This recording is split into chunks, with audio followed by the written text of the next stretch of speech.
Hello, my friends, and welcome back to our continued blind Let's Play of Homestuck. My name is the FlightlessBird. This is your story-based gaming channel, and today we continue on with page 7059, where we're starting to remember things. And our two girls here are having a conversation about what they remember. So let's go ahead and get into Jade and Calliope's dialogue and see where this takes us.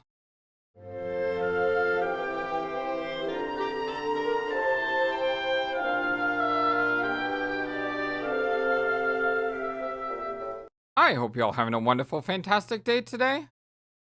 I'm starting to remember the things she told me so vividly now. It's amazing what a creative project can do to get your mind turning. Ooh, what shall I draw first? The Land of Wind and Shade. That is where the story starts. I see. Which story exactly? Her story or yours? Both, as a matter of fact. My story began with the tragedy on Lobos, which led to meeting her in the first place. And then she used my memory of that tragedy as a starting point for her story, which turned out to be related. Oh, fascinating. I love stories. I know. That's weird.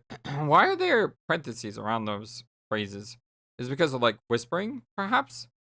I'll start with mine, since that will make everything else make sense. So go ahead and start drawing. What? Loas. Right. How's this? It looks good. Don't forget to put up a really tall house poking out of the top. Oh, yes, of course. That's it's not far off. So you say your story begins with a tragedy? What shall I draw next to depict this tragedy? Nothing yet. I'll get to that. But yes, the tragedy is why I was alone on the golden ship. It was not long after our 3-year journey began. Oh, look at the art! Oh, I don't think she looked like that back then, but oh, so good. I love it. I love the style. So different. I was relaxing in our makeshift living room, giving John and Dave Sprite some space to themselves after a while so they could catch up. John wanted to visit his home again, so I happily obliged and shrunk them both down so they could hang out in this tiny, tall house. It seemed like a very nice thing to do, but I came to regret that decision more than any I've ever made. I was minding my own business when out of nowhere. Oh, this is during the journey, right? So this is not the beginning of the story. Lois exploded. Oh, the art style. It's so cool. So cool. I couldn't believe it. It was totally inexplicable. There was no trace of them at all. They were both dead. I suppose it must have meant John's death was heroic, but I couldn't for the life of me imagine how. To me, it was as pointless and arbitrary as a death could be. Aww. I looked within myself as hard as I could to see if there was some power I had, and all my omnipotence to bring him back. But I couldn't. They were gone. I would spend the next 3 years on that ship without my two best friends. Sure, there were still consorts and chess guys to keep me company, but the loss was too much for me to bear. I felt so alone. Aww. Weeks and months went by. I didn't have the slightest sense of how quickly or slowly time was passing. Any sense of purpose to reaching the destination had vanished, and delicious though it was, no amount of Nana's cake would bring me comfort. Toward the end of the journey, when I was feeling particularly despondent, it's a great word, despondent, I fell asleep and I had a dream, and that is when I met a very powerful, strangely charismatic creature. Her name was Calliope. Or Calliope. Calliope. Yes, that's it. I love this artwork. It's so cool. As I said, she was somewhat like you, and yet so unlike. Her presence was so serious and grave. Her hollow eyes were piercing but not hostile. But a prevailing sense I got from her was one of loneliness.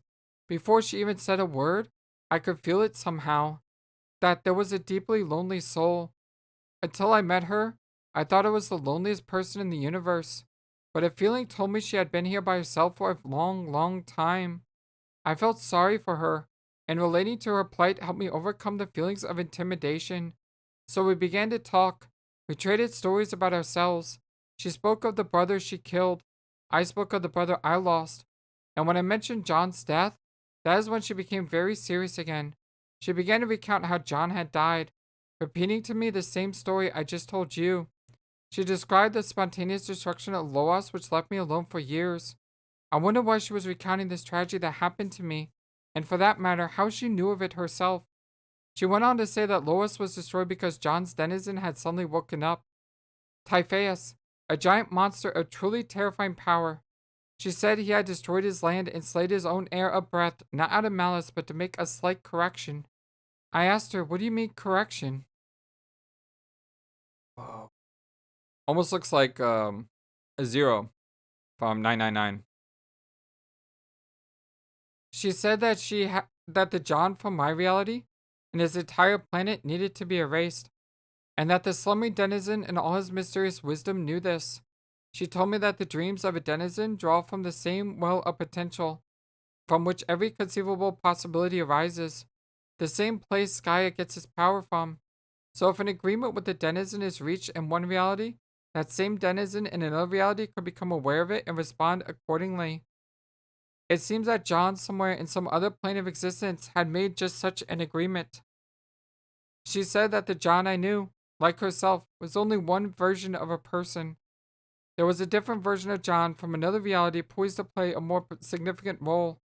You see, the John from that reality, in an act of desperation, had gone to see Typhaeus and struck a bargain with him.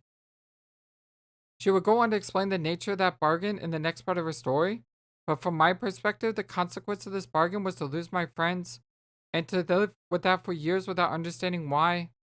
Losing them still hurt, but I was so relieved to at least understand the reason, and to realize their senseless deaths were actually serving a bigger purpose.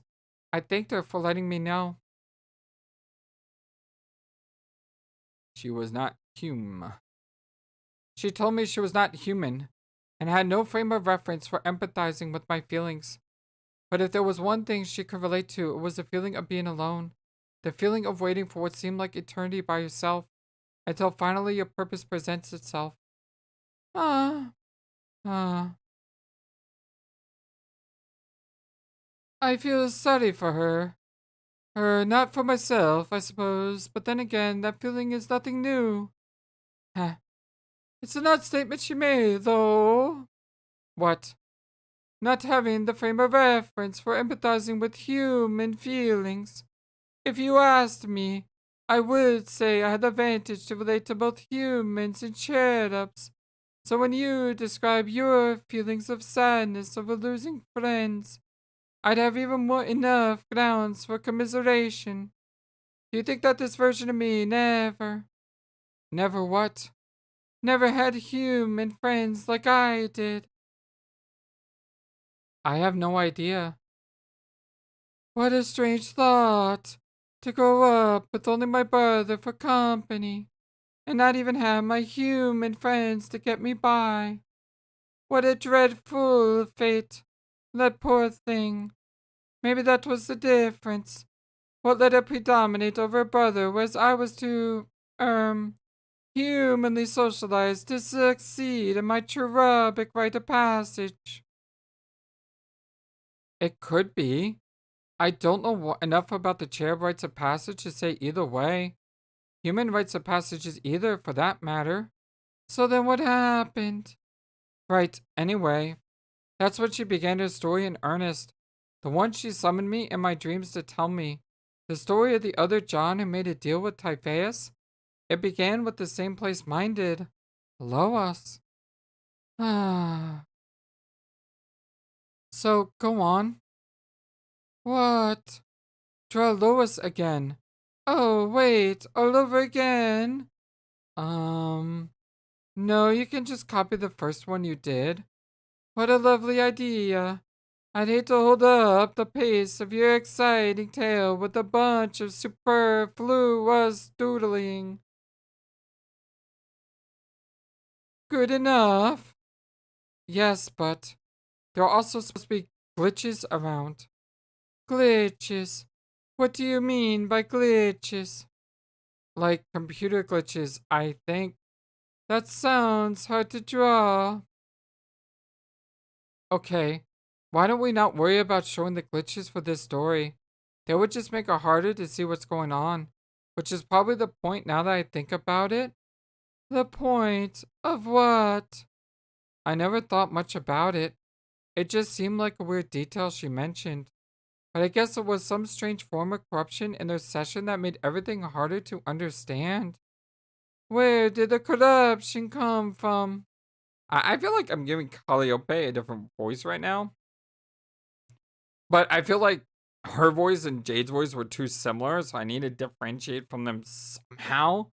So that's kind of why I'm doing what I'm doing. No idea. I guess it was just one more way everything got messed up for them. Like another surreal obstacle for a hero to overcome? Oh, that reminds me. You need to draw John there as well. Righto. It's a really good drawing. There you go. One hero. Sans surreal obstacles. When she mentioned that, I didn't give it a second thought. But now that I'm trying to reconstruct everything and tell you what to draw. I guess you're trying to tell a story. It forces you to think a lot more about everything than when you're listening to one. 'Tis quite true. Perhaps you should start writing. How did she begin? Let me think. Maybe we should pause before I go on. Pause? Like some sort of intermission so I could collect my thoughts a bit and to give the audience a little breather between two significant arcs. We were at it for a pretty good while there after all. What audience? Well, that would be you in this case. Oh, I know. I can doodle a quick story about the antics of the silly consorts on the golden ship before moving on. Oh, no! Don't do that! Urgh. I want to know more about this story! Although I do love the little guys. One of the things I did to pass the time on the ship was give them funny names. Let's meet our cast of characters for this intermission, shall we? Let's see, there was Bubble Uppagus, Dips Ahoy, Knackby Nimble, Slowpoke Malone, Jade. Aw. Detective Gloves Budget, Fidgety Herbert, Dr. Snossages, Yiffy Yiff, Jade! Huh?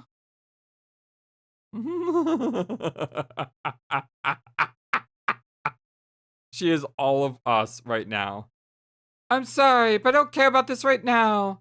Your concert friends are so very cute, and their names are silly, and I love them all, but I want to hear the rest of the story! Please, let's go back to illustrating our story! I'm so curious! Please, please, please, please, please, please, please, please, wow, okay, sorry. Yes, you're right, this is a stupid diversion. Let's continue.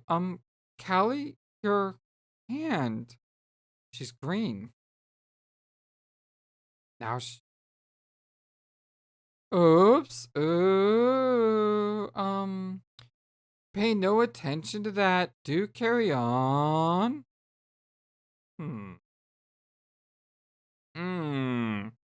Come on.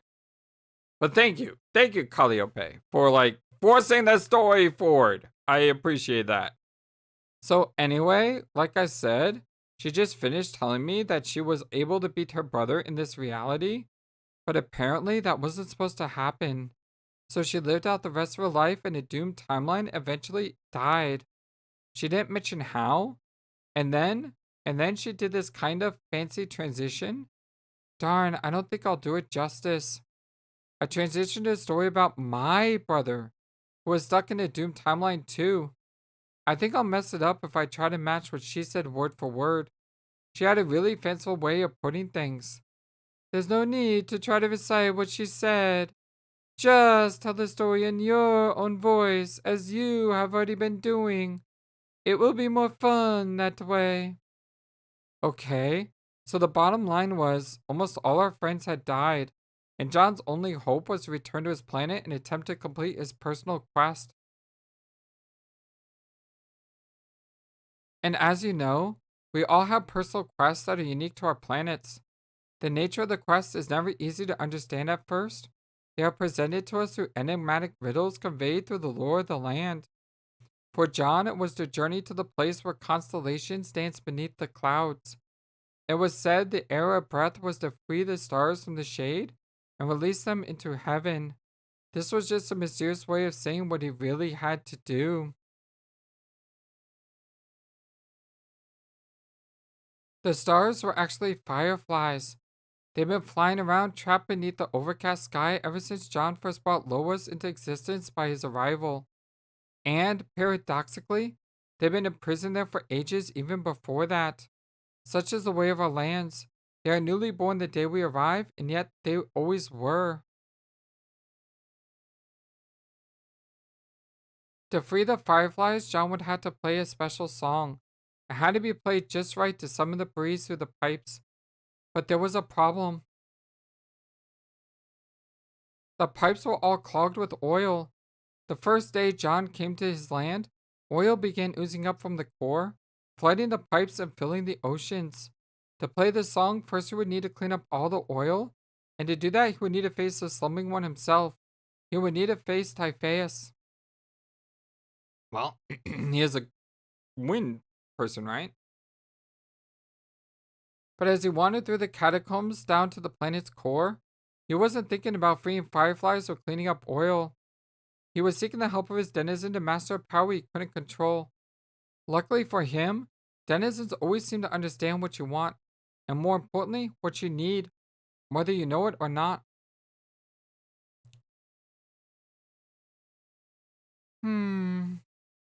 Is something wrong, Callie? Go ahead and draw Typhaeus. Oh, yes, You do know what he looks like, don't you? I believe I do. It doesn't have to be perfect. Just draw a big green snake monster. A big green snake monster, you say, ooh. Yes, a snake monster with the most unspeakable, hideous face you can imagine. But you don't have to be too literal about that. Feel free to draw something a little more representational. I am not sure if I am particularly comfortable rendering such imagery. Why not? It strikes me as rather indecent, for reasons I would be too embarrassed to explain. Ooh. That's okay. Why don't I draw it? Very well, but you must excuse me if I giggle. Okay, but I don't see what's so indecent about a big old snake. Tee-hee! LOL. Whoa! That is amazing! That is my type of drawing right there. A little tiny John, big giant snake. Look at that! Look at that face! It's amazing! Oh, that's so cool. When John got to the core, he arrived to find Typhaeus awake and ready for him. He was then presented with the choice. Stop, you're gonna make me crack up too. This part is super serious. I apologize. Please go on.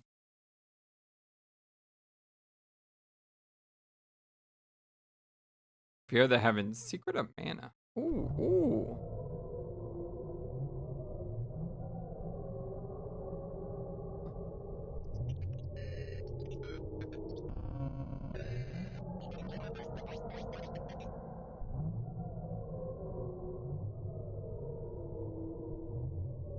Wow, that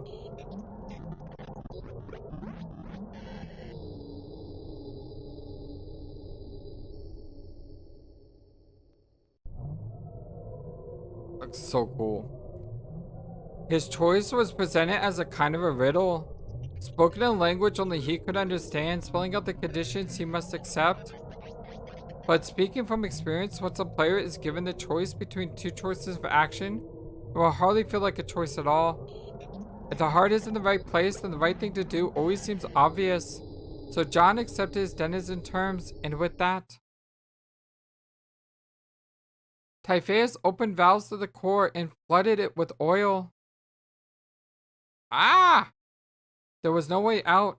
He could not transform into wind because it was completely submerged. So he was faced with two possibilities. Either he could figure out how to make himself disappear completely, using the ability he hoped to master, or he could drown in the oil. Drowning obviously would have been bad, but disappearing wouldn't be much better. He would reappear someone else, having made zero progress on his personal quest. His planet would still be polluted, and he would be no closer to playing his song. Somehow he understood the only way was to conceive of a third option, an idea beyond the simple binary set of outcomes before him. And interestingly, it was coming to this understanding which gave him the first glimpse of how to control the power.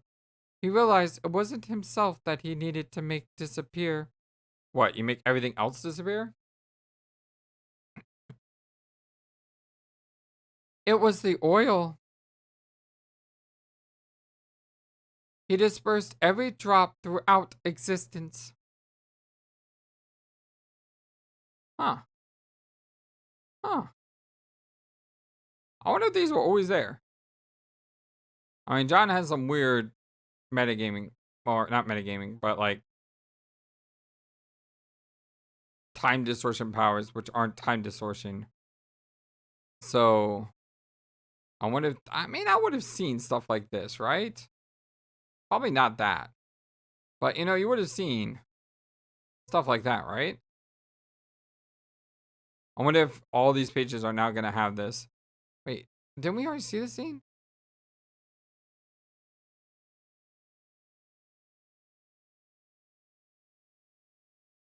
Kind of cool, like, reliving all the pages, though.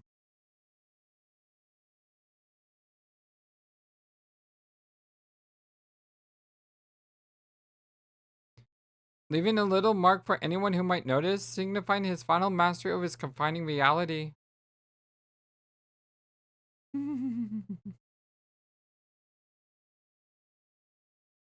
There. Oof. No. You can see it like everywhere. Oh, it's even in the weird. Like, why is he here? Why is she there? I remember that part. Oh, it's a Chrono Trigger store.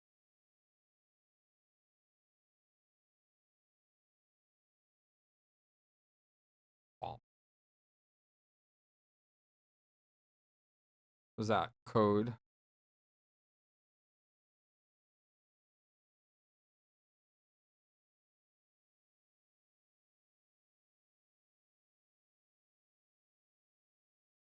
But more importantly, retcon all got added to previous pages. Yeah. So it is going back and adding that all to the previous pages. Leaving his planet clean.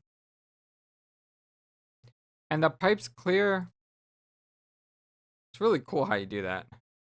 I mean, it's almost like a New Game Plus setting, where if you were to read the story again, you would see all those things in the story. Finally, they were ready to let the breeze flow, so he could play his song. Pipe organ kind. Imagine if you just skipped to like the end of the comic and loaded all that in and then went back to the beginning. It's like people would know you did it now because you would see it everywhere. Well, maybe it doesn't happen though unless you hit this specific page.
look at this.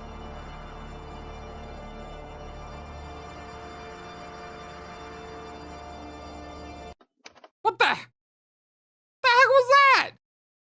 That was getting so epic. Why are we back here? Act 6, Act 6, I4, I guess. Click. Why are we back here, dang it? The heck?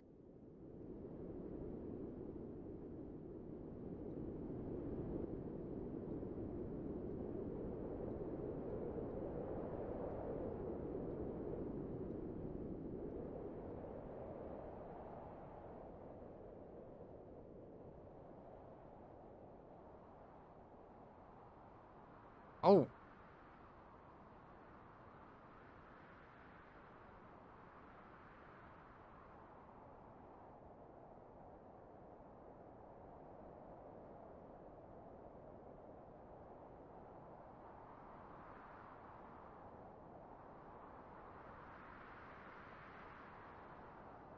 I've been here before. We navigated this path before.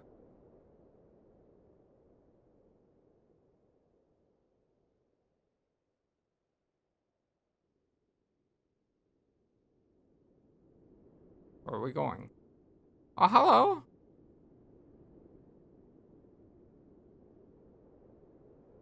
Sup?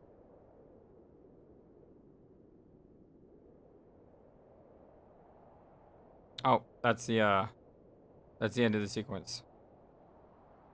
Cause I can't, the arrow's down here. Oops, that means rewind. Yeah, we're done with the end sequence. Always stick with meows.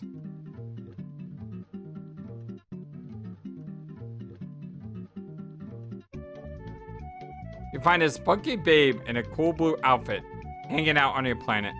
She doesn't belong here.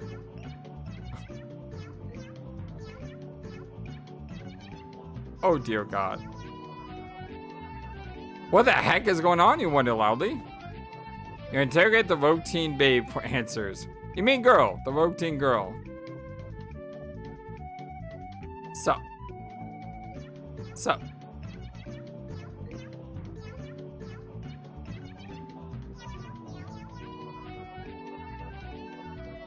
I don't think I can do anything else here except sup. You can't advance this anyhow. And you can't click on anything. So. Roxy? Sup? Wow, look at the fireflies are like flying around everywhere, which is really cool. What are you doing here? I thought you were going to see your denizen. I did. You did? Yeah. How did it go? It went okay. Yeah? What happened? Oh, you know, ventured to a spooky subterranean lair for a bit of cathartic and life-altering monster real talk. Okay, that is a funny way of putting it, but yeah, me too. Yep, I figured your monster quest happened. I mean, once the ghost black stuff disappeared and the wind started blowing like a mother hacker. What did your monster say? I mean, your... Hey, maybe we should try to be more respectful about our god names. God monsters. Her name's Nyx. Right. What did Nyx say? Not NYX and IX. Did she speak in the weird babbly language that you could still understand somehow even though it made no sense? Heck yeah. It was downright incomprehensible in the most mysteriously understandable way. Ha ha ha. She told me this riddle thing that basically spread it out all over for me. That, like, what my options were and what would happen if I did the options and, like, the metaphysical and moral consequences of doing these options. Yeah, I mean, Typhaeus pretty much did the same thing with me. Oh, Typhaeus was the name of my snake monster, by the way. Oh, you had a snake monster? Yes, he was awesome. So, did Nyx get you some sort of challenge to overcome? By doing so, you could get in touch with your powers? Which enabled you to appear here by doing, like, incredibly voidy thing? Then let you phase out of existence and magically appear with me in this weirdy plane of reality? Hello? No. She pretty much told me to fly to your planet, so I did. Wait, what? That's it. It's all the house. It's all the same house, too. Huh? You mean like you just wrapped up your conversation with her, left her lair, and then flew to Loas? Yep. Okay. LMFAO. I know, right? Like, wow, what a guess. What a quest. But when you think about it, it was the total obvious thing to do. I didn't know at the time, but you were going to make your whole plan disappear. So if I want to keep persisting through history, altering hijinks and all, I really need to do was come along for the ride. No monthly night magic's needed. Yeah, I mean, that makes sense. There were stipulations, though. Mad sips, if you will, via buttloads of opaque goddess riddles. Right, you mean the choice thing. Yes. What were the mad stips? She said, keep in mind, I'm paraphrasing. If paraphrasing is even a thing, you can do stuff like, in an unfathomable monster jargon. That either I could stay behind and vanish into nothingness forever, and everyone in the new reality would inherit all the big-time responsibilities, including a version of myself who had no memory of any of this and never experienced all the loss and sadness I just went through, or I could go with you. But in doing so, everyone I loved would know that loss instead. Whatever that means. Yeah, Typhoeus gave me almost the exact same sort of choice. Something about other people feeling the loss I felt, if I accepted his challenge. Which I'm sure is probably not good. But, I mean, what else was I going to do? I couldn't just let things stay the way they were. Yes, exactly. Her caveats are ominous as heck. But there was something that did sit well with me about doing nothing. Accepting her terms just felt right, Yeah. So, here I am. Yes! I'm glad it worked out like this. I was fully prepared to do this alone, to hop around and change things in whatever way. And I would get to see my friends again, even if they didn't remember all the same stuff I do. Which was a lonely feeling, if that makes sense. But now I'll have someone else remember the way things originally weren't. Word! Yes, word indeed. But I know what you mean. It's nice to have a, witness, I guess. Someone to authenticate the rough stuff that you went through, even if we never end up talking about it again. The fact that at least someone else knows makes you feel like it didn't all mean nothing. Right. Because even if all gets erased and put all back together, I didn't think the stuff we went through and the feelings we had meant nothing. And the IMO, the feelings themselves and the way they shaped us, that all means something? Forget it. I'm talking my butt off here. No, it makes sense. And anyway, if nothing else, everything that happened brought us here. The stuff we're about to do, whatever it is, wouldn't be possible otherwise. And that feels pretty important, you ask me. Plus, she's no longer, super depressed. Oh, little salamander's following us. I love these guys. They're so adorable. What a view. So, all that wind, that was you, right? Yep. I don't see any glitchy trash. Guess your humongous blowy spell did away with all that grody nonsense? Oh. Yeah, I guess you're right. I didn't even notice that until you just mentioned it, but I guess that dumb palm is finally busted. Thank God. So was that the cartridge, moving? Did it get out all that stuff from earlier? Was that the significance there? For real. I heard music too. Did you hear music? Yep, that was me too. I was playing a magical organ. Oh, really? Yes. You see, there's this huge organ. That's almost something what she said. Wonk. Okay, shush. Anyway, this huge pipe organ, it let me play the breeze, so to speak. I think that was the only way to get rid of all those clouds and let the fireflies go home. This is a home, huh? I guess so. I'm surprised by how my quest turned out to be honest. It is kind of bittersweet, seeing all the Twinkly Herberts bros and Swiss just going home. Twinkly who? My pet firefly. I'm guessing this is where he was from. Oh. They all seem happy though. Look at them all blinking away into the blink but yonder. Haha. Yeah, it's so cool, isn't it? I like the shadow effect here with black and white. Oh, that looks so amazing. Why is this guy blank, by the way? It's blank because it's nothing? Nothing? Why is it nothing? Where even are we? It's nothing because we are literally nowhere. Okay, how can you tell us actually a field that... Oh, that's Roxy, sorry. Rewind. Okay, how can you tell us actually a field of nothingness as opposed to just a bunch of regular empty space that happens to look vaguely neutral? How can I tell? I guess I just can? No, but how? Why don't you ask yourself? You're the one who asked me why it was blank in the first place. So why did you choose the term blank in your question? Huh? Dang! Owned at the philosophies. So owned. You'll find I'm the best there is at those. I wanna be the very best.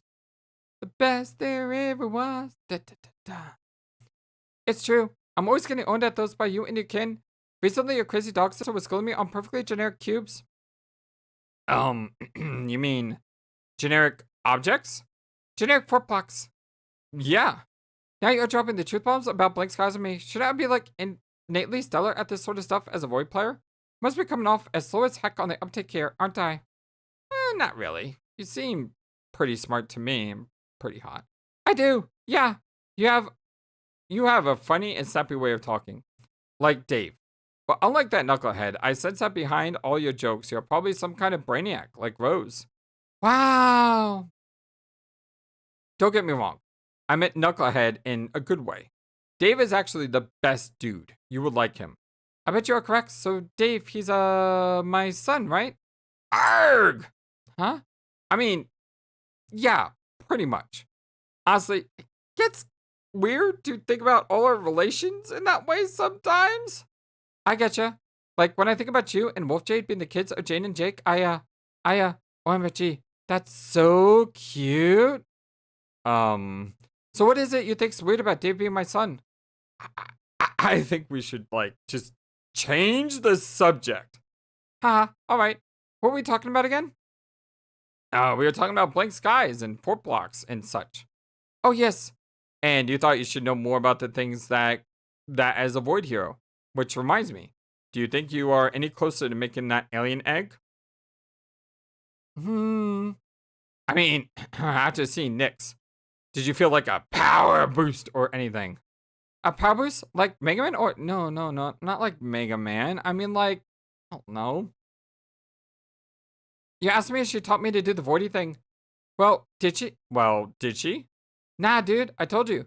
We started chatting some horse stuff, elven baloney tongue, and she just told me to come here. Like, that's literally it. Go to a planet if you want to live. So I did. There wasn't really any soul searching and getting in touch with my inner miracles. Oh. Well, that's kind of a bummer. I hope you weren't shortchanged out of an important mystical and spiritual process of self-discovery. Huh? What? Sorry, it's just, sometimes it sounds so much like Jake, it's really quite uncanny. But yeah, I don't care about that really. It was either take an uneventful and non-spiritual trip to a wind planet or just stop existing altogether. I think I'll be fine without the self-discovery part. Yeah. Oh wait, what if this was part of it? Part of what? Your quest. Like, to be here and learn how to use your powers better. We are kind of in a realm of literal nothingness right now. Maybe we'll now be able to draw energy or inspiration from the void or whatever. Nyx, why you sly old... does this make sense? It kind of does. It kind of loads of does. Oh, sweet. I was just grasping at straws here, but now that you agree, I'm suddenly a lot more confident in my theory. Haha, yeah. Jake. So, why don't you try it out again? What, the egg? Like right now? Sure. Meh, to be honest, I'm a bit sick of trying to summon that ugly dang egg. How about later? I would rather just keep easing with you for a while, rather than get right down to freaking business. To defeat the Huns. I guess there's really no hurry. Not in this place, at least. I don't think this place has any bearing on other timelines. It's almost like taking a time out from our canonical lives. So if you wanted, you could take as much time to practice here as you need. I'm down as heck with that. Could use a breather from my canonical life. Me too. Even though I'm not sure I have one anymore.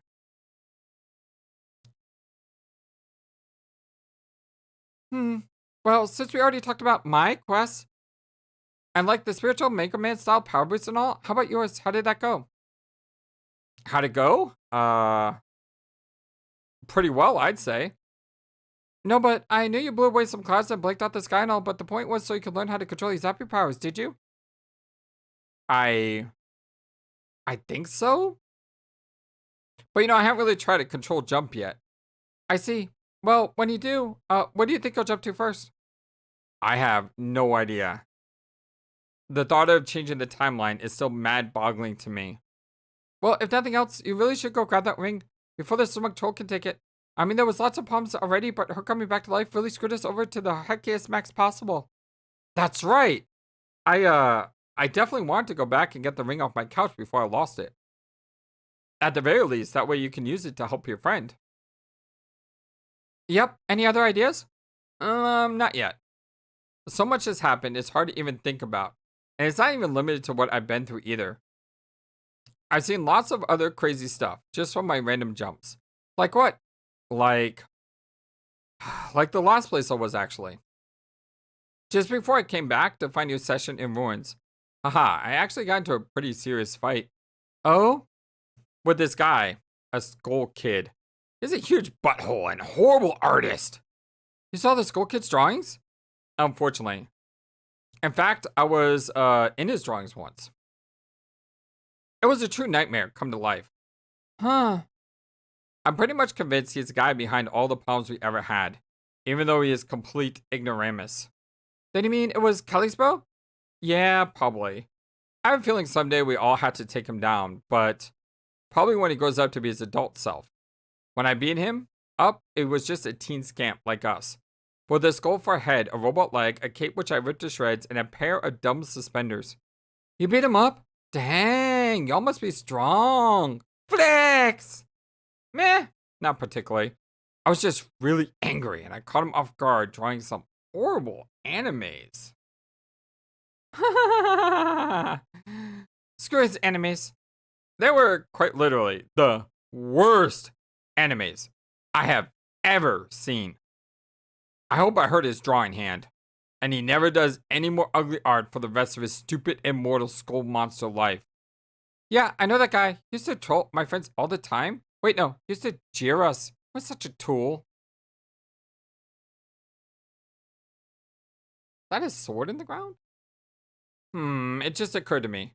Aside from fixing the timeline, there's another benefit to my new power. Once we all decide we're ready to fight him, I could just zap us all right to him. We could take him by surprise again. I really doubt he'd be able to handle us all if we cobblered him all at once. That's pretty good thinking, but maybe we're getting ahead of ourselves here. Making plans for a Royal Rumble with Mangaka Dudebro, Lord of the Heckwinks. We should probably focus on bringing our loved ones back to life first. Yes, can we do that, please? I mean, I know it's kind of a pain to track so many voices, but I want to see our guys back again. Sword is a sword. It's that Dirk's anime sword. What's up with that? This is where Dave's bro died a few years ago. Probably while being heroic and cool. Jade made his body disappear to bury him. But I guess she left the sword here. She and Dave Sprite and I gathered around where he was buried, and Dave Sprite said some stuff about him. Stuff that was really funny and rambly, but also weirdly poignant. I guess it was a bit like a funeral. A funeral, you say? Yeah.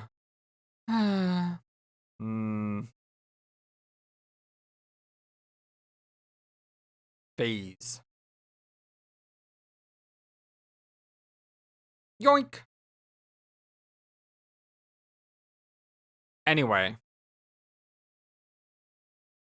Determination fills you. You're right.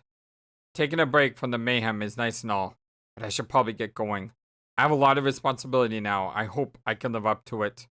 Well, the quote extremely wise and hunky dude on what's new. Oh man, he was so wise. I hope I don't butcher his quote, but I think it goes a little something like this. You can handle it, John. I believe in you. Aw, thanks. And I believe in all of you guys as well. If you like what we do here, don't forget, best thing you can do to help me out, hit that thumbs up to like the video and subscribe. And talked about Homestuck. What do you think of our journey so far? Excited to see how this all ends? I know I am. We gotta be getting close. Remember what I said too, about practicing Vordy stuff. I will. Good. Alright, cool. Yeah. Yeah. Cool. Dang it. What? We're doing this again? Doing what? Being awkward instead of getting our stuff in gear. Whoops. Too bad Gotcha Scarf Troll ain't here to coordinate another stilted goodbye. Yeah. Just as well, though. There's no need for goodbyes.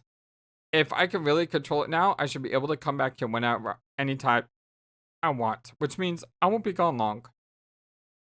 Okay, I'll be waiting here, waiting and training and partying with those yellow lizards. Those are, salamanders. Ah, dang it. Later, Roxy.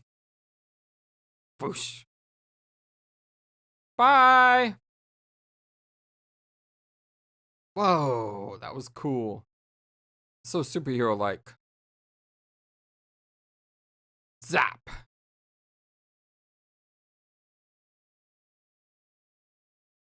Oh, way back here.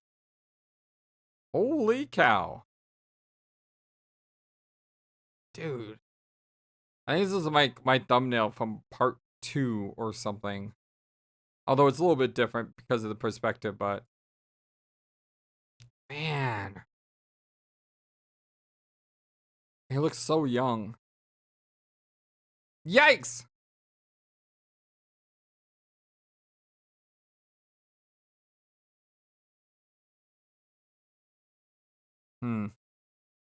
Shouldn't mess around with that moment. It's way too fundamental. Let's try this again. Zap. Ah!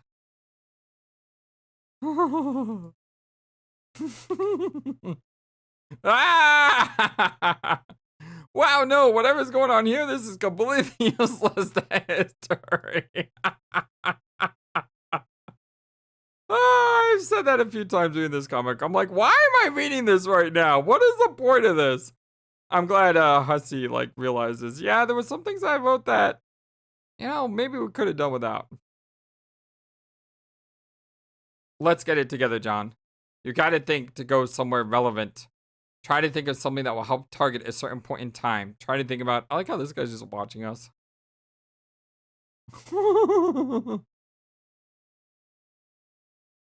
One of your pals. Retcon, the blue shine light got added to the previous pages again. Look at him.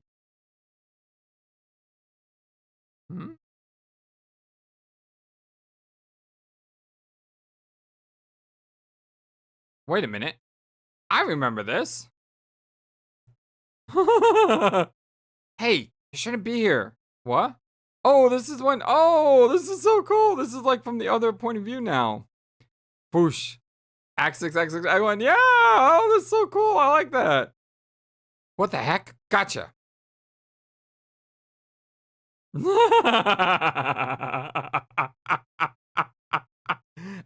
Whoa, whoa, whoa. What's going on here? What the heck just happened? Reminds me of this scene right here. This scene right here reminds me of the Loki TV show. You know how Loki is making out with basically himself, Loki. Except it's not himself, it's another Loki. Yeah. Stop fooling around and go find Roxy, you big dumb goof. Bop. Zap. Who's Roxy? Ow! That's so cool how we got the other side of that timeline. Reminds me of that Doctor Who episode, which Matt Smith, by the way, is my favorite Doctor. I don't care. I like him the best. And in one season, there's a scene with angels when he's talking to Amy. And it seemed really weird at the time, what was going on. And then at the very end of the season, you actually see him come back in time to have that conversation. And then you're like, oh, that's what that was. And I thought that was amazing the way they did that. Wow, I can't believe how naive I was. A day ago? Feels like it's been longer than that. Hard to believe. I was so confused when that happened, yeah. I was sure the other me knew so much more than I did at the time. Which is kind of true, but also kind of not. If I traveled back here in altered reality in a non-time traveling way, then why do I remember doing it? Did I just make some sort of stable retcon loop? Does that even make sense? I think I did the right thing, though. Zapping my other self out of there. It was like a retroactively preemptive continuity adjustment. Huh? Retroactively preemptive? What am I even talking about? This power is kind of complicated. I need to be more careful. I just got to come up with a better plan than zapping to wherever my stupid whims take me. I really could use some help with this. But who should I ask? Dave? I mean, he knows stuff about time travel. But then, it's not really time travel, is it? No, I need someone with a different kind of skill. Someone who knows how the consequences of certain actions play out. Someone like Rose? Is that what her powers did? I really should have taken time to figure out what her powers did. Or wait, maybe, wait a minute, wait. I think I understand what she was trying to do now. She was trying to give me a way to come back. Like, zero in on her thought signal or something. Terezi, you're a genius. I mean, you're a weirdo, but you're also a genius. All right. Let's see if this works. Maybe if I just think it hard enough.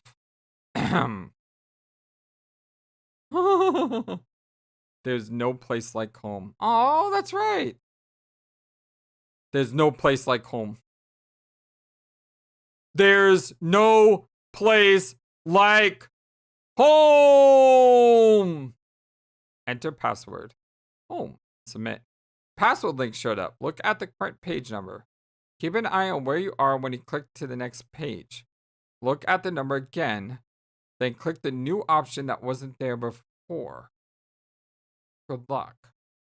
Okay, so right now we're at 7157. Keep an eye on where you are when you click to the next page. Look at the page number again. Then click the new option that wasn't there before. So let me make sure I write down the page number that we're at. So this is what? 7157. Okay, where are we going? 7048. So we went back over 100 pages ago. But now we have a new option. All the question marks.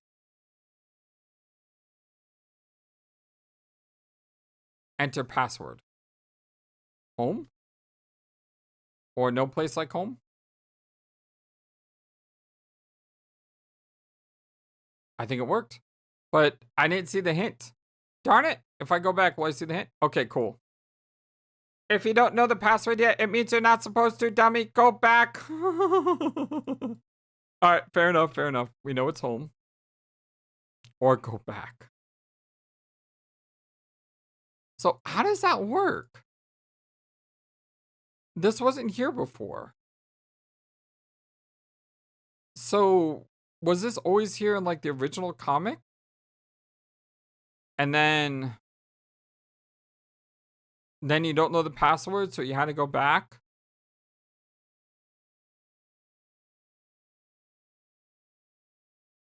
That's gotta be kind of weird. I can't believe that actually worked. It did. Oh. Giant. Man, that looks amazing. All right, so we're on Visca Mina.